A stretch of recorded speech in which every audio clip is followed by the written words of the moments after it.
এমন এক ধরনের পুরুষ আছে যাকে 99% নারী না বলতে পারেন না। সে ধনী নয়, খারাপ ছেলেও নয়, আবার তথাকথিত অতিরিক্ত ভালো মানুষও নয়। তুমি যদি এখনই ভিডিওটি ছেড়ে দিতে চাও তাহলে দিও না, কারণ শেষ পর্যন্ত থাকলে আকর্ষণ সম্পর্কে এমন একটি সত্য জানতে পারবে যা বেশিরভাগ নারী নিজেরাও সচেতনভাবে বুঝতে পারেন না। চলো শুরু করা যাক। এখন মনোযোগ দিয়ে শোনো, কারণ তুমি এখন যা শুনতে যাচ্ছ তা কোনো ডেটিং বইয়ে নেই, কোনো পডকাস্টেও নেই, আর তোমার বন্ধুরাও তোমাকে এটা বলবে না। কিন্তু যে পুরুষরা এই বিষয়টি বোঝে, যারা এই একটি সত্যকে ধরতে পারে, তারাই সেই মানুষ যাদের নিয়ে নারীরা নিঃশব্দে দিবা স্বপ্ন দেখে যখন তাদের কেউ দেখছে না। তোমাদের বেশিরভাগই পরের 10 সেকেন্ডের মধ্যেই ভিডিওটি ছেড়ে দেবে, কিন্তু যারা থাকবে তারা এমন একটি বিষয় শুনবে যা 99% পুরুষ সারা জীবনেও নিজেরা বুঝতে পারে না। এখন শুরু করা যাক। প্রথম লক্ষণ, সেই পুরুষ যে কখনো বিচলিত হয় না। সে এমন একজন যে কারো অনুমোদনের উপর নির্ভর করে না। জানো, নারীরা কেমন পুরুষকে সহজে উপেক্ষা করতে পারে না? সে অতিরিক্ত ভালো মানুষ নয়, ধনীও নয়। সে এমন একজন পুরুষ যে কোনো পরিস্থিতিতে ভেঙে পড়ে না। চলো বিষয়টা বুঝিয়ে বলি। এক ধরনের পুরুষ আছে যার মধ্যে স্বাভাবিকভাবেই এক ধরনের শক্তিশালী উপস্থিতি থাকে, কারণ সে অহংকারী নয়, বরং সত্যিই অন্যের স্বীকৃতির পেছনে ছোটে না। আর নারীরা সেটা অনুভব করতে পারে। এটা মানুষের আদিম প্রবৃত্তির অংশ। ভাবো, তুমি এমন একজন নারীর সঙ্গে কথা বলছো যার চারপাশে সব সময় এমন পুরুষ আছে যারা তাকে খুশি করার জন্য নিজের কণ্ঠস্বর বদলে ফেলে, তার প্রতিটি কৌতুকে প্রয়োজনের চেয়ে বেশি হাসে, দিনে 14 বার বার্তা পাঠায়। তারপর সে তোমার সঙ্গে দেখা করলো। তুমি তাকে মুগ্ধ করার চেষ্টা না করে মন দিয়ে তার কথা শুনছো, প্রয়োজন হলে তার সঙ্গে দ্বিমত পোষণ করছো, শুধু শান্তি বজায় রাখার জন্য নিজের অবস্থান বদলাচ্ছ না। ঠিক এখানেই তার মনে বিস্ময় তৈরি হয়। কেন? কারণ নারীরা স্বাভাবিকভাবেই সেই পুরুষদের সম্মান করে যারা এমনভাবে জীবনযাপন করে যেন নিজের অস্তিত্বের জন্য কারো অনুমতির দরকার নেই। যে পুরুষ প্রয়োজনে চলে যেতে ভয় পায় না, যে বলতে পারে এটা আমার জন্য নয়। মেয়েটি যতই সুন্দর, বুদ্ধিমতী বা আকর্ষণীয় হোক না কেন, এমন একজন পুরুষ নারীর মনে গভীরভাবে প্রভাব ফেলে। তুমি তখন সবার থেকে আলাদা হয়ে ওঠো। একটি বাস্তব ঘটনা বলি। আমার এক ক্লায়েন্ট ছিল, নাম মাইক। সাধারণ একজন সফটওয়্যার প্রকৌশলী, একটু শান্ত স্বভাবের। সে আমাকে এক মেয়ের কথা বলেছিল যার সঙ্গে তার একটি প্রযুক্তি বিষয়ক আয়োজনে দেখা হয়েছিল। মেয়েটি ছিল অসাধারণ সুন্দর। ঘরে প্রায় সব ছেলেই তার চারপাশে ঘুরছিল। কিন্তু মেয়েটি এগিয়ে এসে মাইকের সঙ্গে কথা বলল। জানো মাইক কি করেছিল? সে শুধু একটি হাই তুলেছিল। অভদ্রতার জন্য নয়, স্বাভাবিকভাবেই, কারণ সে সত্যিই ক্লান্ত ছিল। ব্যাস এতটুকুই। মেয়েটি কয়েক মাস ধরে তার প্রতি আকৃষ্ট ছিল। এটাই হয় যখন তুমি এমন একজন পুরুষ হও যে সহজে বিচলিত হয় না। সে উত্তর দিতে দেরি করলে তুমি আতঙ্কিত হও না। সে পরিকল্পনা বাতিল করলে তোমার ভেঙে পড়ার মতো অবস্থা হয় না। তুমি তার মনোযোগ পাওয়ার জন্য আকুতি করো না। আর আশ্চর্যের বিষয়, ঠিক এটাই তাকে তোমার দিকে টেনে আনে। কারণ নারীরা তাদের পেছনে ছোটা পুরুষদের জন্য পাগল হয় না, বরং তারা সেই পুরুষদের নিয়েই বেশি ভাবতে থাকে যাদের তারা পুরোপুরি বুঝতে পারে না। এবার দ্বিতীয় বিষয়, সে হলো একটি আয়নার মতো মানুষ।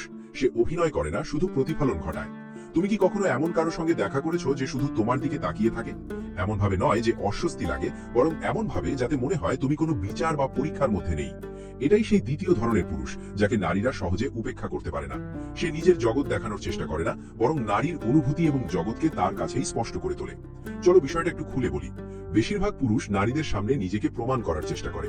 তারা নিজের গাড়ি, সফলতা, শরীরের গঠন নিয়ে কথা বলে, যেন এমন একটি চরিত্রের জন্য পরীক্ষা দিচ্ছে যা নারী কখনো তাদের কাছে চাইওনি।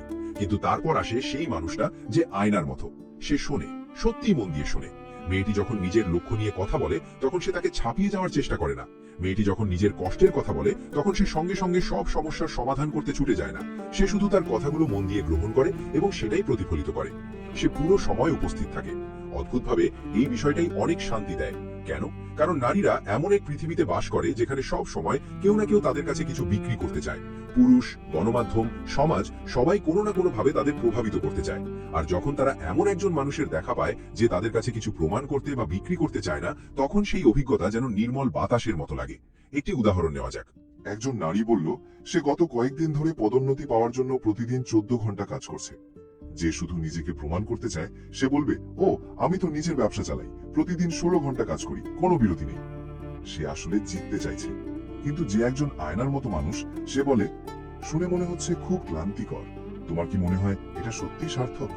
ব্যাস, এটা শুধু একটি প্রশ্ন নয়, এটা ঘনিষ্ঠতার শুরু। তুমি তার ভেতরের গভীর একটা জায়গায় স্পর্শ করেছো। তুমি তাকে শুধু উপর থেকে নয়, ভেতর থেকেও দেখেছো। এর মানে এই নয় যে তুমি তার সব কথার সঙ্গে একমত। এর মানে হলো তুমি তাৎক্ষণিক প্রতিক্রিয়া দেখাও না, তুমি ভেবে উত্তর দাও। তুমি তার অনুভূতিকে প্রতিফলিত করো, তাকে নিয়ন্ত্রণ করার জন্য নয়, বরং কারণ তোমার সেই পরিস্থিতির উপর আধিপত্য দেখানোর প্রয়োজন নেই। তখন সে ধীরে ধীরে নিজেকে নিরাপদ অনুভব করতে শুরু করে। আর সত্যিটা হলো, যখন একজন নারী কোনো পুরুষের সঙ্গে নিরাপদ অনুভব করে, তখন সবকিছু বদলে যায়। হঠাৎ সেই মেয়েটি আগে তোমাকে বার্তা পাঠাতে শুরু করে। সে তোমার বার্তাগুলো বারবার পড়ে। সে তোমাকে বোঝার চেষ্টা করে, কারণ এখন তুমি তার কাছে এক রহস্য হয়ে গেছো। তুমি আর শুধু একজন ছেলে নও, তুমি একটি অভিজ্ঞতা হয়ে উঠেছ। তৃতীয় লক্ষণ, তার শান্তির ভেতরে লুকিয়ে থাকা ঝড়। সে শান্ত কিন্তু দুর্বল নয়। সে শক্তিশালী, তবে সেই শক্তি প্রকাশ করার প্রয়োজন অনুভব করে না। এমন একজন পুরুষ আছে যে কোনো ঘরে ঢুকলে হয়তো কেউ তাকে লক্ষ্যই করে না। সে উচ্চস্বরে কথা বলে না, নিজের উপস্থিতি দেখানোরও চেষ্টা করে না। তবু নারীরা তাকে লক্ষ্য করে। তারা নিজেরাও বুঝতে পারে না কেন, তারা শুধু অনুভব করে। কারণ তার ভেতরে এক ধরনের নিয়ন্ত্রিত নীরবতা থাকে, স্থির পানির নিচে লুকিয়ে থাকা ঝড়ের মতো। সে শান্ত কিন্তু নরম নয়। তার ভেতরে এক ধরনের নীরব তীব্রতা থাকে, আর নারীরা সেটা অনুভব করতে পারে। এটা তার চোখে দেখা যায়, যখন সে এক মুহূর্ত বেশি সময় চোখে চোখ রেখে তাকিয়ে থাকে। এটা তার আচরণে বোঝা যায়, যখন সে অযথা নিজেকে ব্যাখ্যা করতে থাকে না। এটা তখনও বোঝা যায় যখন সে তার অনুভূতিগুলো ঠিক করে দেওয়ার চেষ্টা করে না, শুধু সেগুলো অনুভব করার সুযোগ দেয়। এমন একজন পুরুষ হয়তো পুরো কথোপকথনে মাত্র 5টি শব্দ বলবে, কিন্তু প্রতিটি শব্দ গভীর প্রভাব ফেলবে। সবচেয়ে মজার বিষয় হলো, সে একজন কফি শপের কর্মীও হতে পারে, আবার একজন কোটিপতিও হতে পারে। এতে কোনো পার্থক্য হয় না, কারণ নারীরা তার সম্পদের প্রতি নয়, তার ভেতরের স্থিরতার প্রতি সাড়া দেয়। সে মাটির সঙ্গে যুক্ত, সে দৃঢ়, সে জানে সে কে। তখন নারী তার দিকে একটু একটু করে এগিয়ে আসে। সে তাকে বুঝতে চায়, পরীক্ষা করে, উস্কে দেয়, কিন্তু সে নড়ে না, সে ভেঙেও পড়ে না। এটা অহংকার নয়, এটা আত্মনিশ্চয়তা। একটি উক্তি মনে পড়ে, মানুষ নিজের আত্মার ভেতরের মতো শান্ত আর নিরাপদ আশ্রয় আর কোথাও খুঁজে পায় না। আর ঠিক এটাই সেই নারী অনুভব করে। এই মানুষটি নিজের ভেতরে আশ্রয় খুঁজে নিয়েছে। সে নিজের উপর কাজ করেছে, নিজেকে সম্পূর্ণ মনে করার জন্য তার কারো প্রয়োজন নেই। তাই যখন সেই নারী তার জগতে প্রবেশ করে, তখন সে এক শক্তিশালী নীরবতার মধ্যে প্রবেশ করে। আর সেই নীরবতাই তার ভেতরের অনুভূতিগুলোকে আরো তীব্র করে তোলে। তার হৃদস্পন্দন বেড়ে যায়, তার মন বারবার ভাবতে থাকে তার মধ্যে এমন কি আছে, কিন্তু সে কখনো পুরো উত্তর খুঁজে পায় না। আর এ কারণেই সে বারবার তার কাছেই ফিরে আসে। চতুর্থ লক্ষণ, সেই পুরুষ যে জানে কখন চলে যেতে হয়। এক ধরনের অদ্ভুত, প্রায় অলৌকিক শক্তি থাকে সেই মানুষের মধ্যে, যে প্রয়োজন হলে চলে যেতে ভয় পায় না। সে হঠাৎ যোগাযোগ বন্ধ করে দেয় না, অঙ্গীকার ভাঙে না, আবার ইচ্ছে করে কঠিন হবার অভিনয়ও করে না। আমি সেই পুরুষের কথা বলছি, যে শান্তভাবে আত্মবিশ্বাসের সঙ্গে নিজেকে এমন জায়গা থেকে সরিয়ে নেয় যেখানে সে অনুভব করে কিছু ঠিক নয়। তুমি নিশ্চয়ই এমন কাউকে কখনো না কখনো দেখেছো, হয়তো কোনো সিনেমায়, হয়তো বাস্তব জীবনেই। সে সেই মানুষ যে কোনো নারীর সামনে বসে আছে। নারী তাকে পরীক্ষা করছে, উস্কে দিচ্ছে, অযথা নাটক তৈরি করার চেষ্টা করছে, কিন্তু সে তর্ক করে না। সে শুধু হাসে, উঠে দাঁড়ায় এবং চলে যায়। আর এখানেই আসল মোড়। এই আচরণই সেই নারীকে গভীরভাবে ভাবিয়ে তোলে, কারণ সে অভদ্র ছিল বলে নয়, বা রাগ করে চলে গিয়েছিল বলেও নয়, বরং কারণ তার সেই নারীর অনুমোদনের কোনো প্রয়োজনই ছিল না। এমন পুরুষ খুবই বিরল। প্রায় 99% নারী বলবে বাস্তব জীবনে তারা এমন কাউকে দেখেনি, কিন্তু যদি কখনো এমন কারো সঙ্গে তাদের দেখা হয়, তাহলে সেই মানুষটিকে তারা সারা জীবন মনে রাখে। দেখো, বেশিরভাগ ছেলে পেছনে ছুটে বেড়ায়, বারবার নিজেকে ব্যাখ্যা করে, নিজেকে প্রমাণ করার চেষ্টা করে, মুগ্ধ করার চেষ্টা চালিয়ে যায়, এমনকি স্পষ্ট বোঝা গেলেও যে সামনের মানুষটি একইভাবে আগ্রহ দেখাচ্ছে না। কিন্তু এই মানুষটি নিজের মূল্য জানে। সে কারো কাছে অনুনয় করে না, সে প্রতিযোগিতায় নামতে চায় না। একটি উক্তি শোনো, পেছনে না তাকিয়ে চলে যেতে পারার ক্ষমতা এমন এক শক্তি যা খুব কম মানুষের থাকে, আর সবাই সেটাকে সম্মান করে। তাহলে তুমি এমন মানুষ কিভাবে হতে পারো? উত্তরটা সহজ, কিন্তু কাজটা সহজ নয়। তোমাকে মানসিকভাবে নির্ভরশীলতা ছাড়তে শিখতে হবে। নিজেকে এতটা মূল্য দিতে হবে যে কাউকে কখনোই তোমাকে বিকল্প, অপেক্ষার তালিকায় রাখা মানুষ বা শুধু একটি অপশন হিসেবে ব্যবহার করতে দেবে না। আর যখন কোনো নারী বুঝে যায় যে প্রয়োজন হলে তুমি চলে যেতে পারবে, তখন সে তোমাকে পরীক্ষা করা বন্ধ করে দেয়, বরং সেই তোমার দিকে এগিয়ে আসতে শুরু করে। কারণ তখন তোমার সময়ের মূল্য থাকে, তোমার উপস্থিতির গুরুত্ব থাকে। একজন ছেলে আমাকে একটি গল্প বলেছিল, যা এই বিষয়টাকে একদম পরিষ্কার করে। সে এক মেয়ের সঙ্গে সম্পর্কে ছিল। মেয়েটি অন্য ছেলেদের সঙ্গে বন্ধুর মতো নিয়মিত কথা বলতো এবং নানা অজুহাত দিত।